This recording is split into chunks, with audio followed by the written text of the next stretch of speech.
വാളകം നെല്ലാട് റോഡിലെ ചേലപ്പാടത്തെ വീതി കുറഞ്ഞ റോഡിലെ പ്രശ്നങ്ങൾ പരിഹരിക്കുവാൻ പഞ്ചായത്തിന്റെ ഭാഗത്തു നിന്നും നടപടികൾ ആരംഭിച്ചു.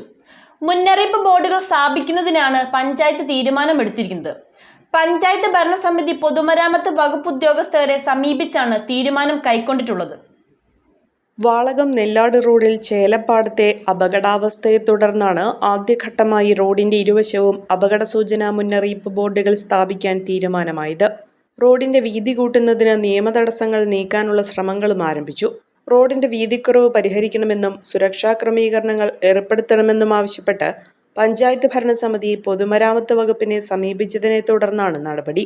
Valakom panchayat president Rajitha Sudhakaran, vice president Jijo Pappalil, panchayat അംഗം ലിസി എൽദോസ് എന്നിവരുടെ നേതൃത്വത്തിലാണ് പൊതുമരാമത്ത് അസിസ്റ്റന്റ് എഞ്ചിനീയർ ജുവൽ എബ്രഹാമിനെ നേരിൽ കണ്ട് നിവേദനം നൽകിയത്. റോഡിന്റെ വീതി പെട്ടെന്ന് കുറയുന്നത് ശ്രദ്ധയിൽപ്പെടാത്തതാണ് അപകടങ്ങൾക്ക് പ്രധാന കാരണമെന്ന് അധികൃതർ വിലയിരുത്തി.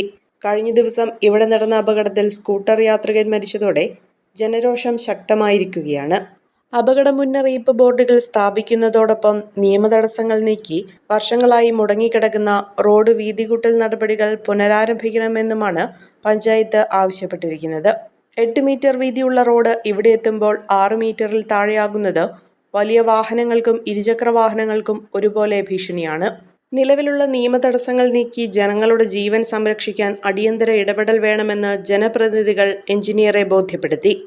അഹല്യയിലെ വിദഗ്ധരായ ഡോക്ടർമാരുടെ ചികിത്സ കൊണ്ട് എനിക്ക് എന്റെ കാഴ്ചശക്തി പൂർണ്ണമായും തിരിച്ചു കിട്ടി. ഇപ്പൊ എനിക്ക് ഈസിയായി വായിക്കാം. നേത്ര സംരക്ഷണത്തിന് നമ്മുടെ Ahalya. Ahalya foundation eye hospital, കേരളത്തിൽ എല്ലായിടത്തും.